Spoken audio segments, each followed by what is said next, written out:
Viongozi na wakazi wa kaunti ya Trans Nzoia walikongamana katika kijiji cha Sabata, kaunti ya Trans Nzoia kwa ibada ya wafu ya aliyekuwa mwenyekiti wa tume ya uchaguzi nchini, Wafula Chebukati.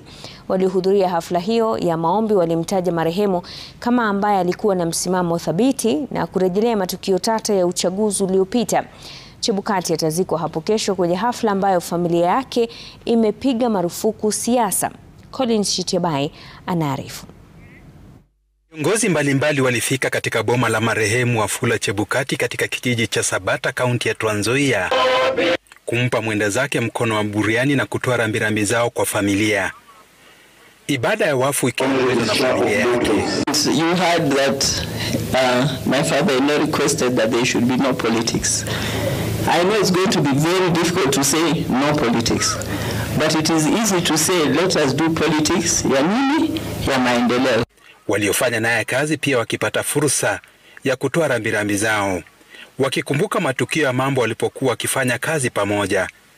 For the simple reason that all of us, we believed in the rule of law. We detested corruption.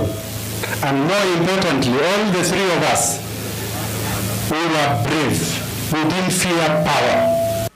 Viongozi hao wakiongozwa na spika wa bunge la kitaifa Moses Wetangula pia wakipata fursa ya kutoa rambirambi zao.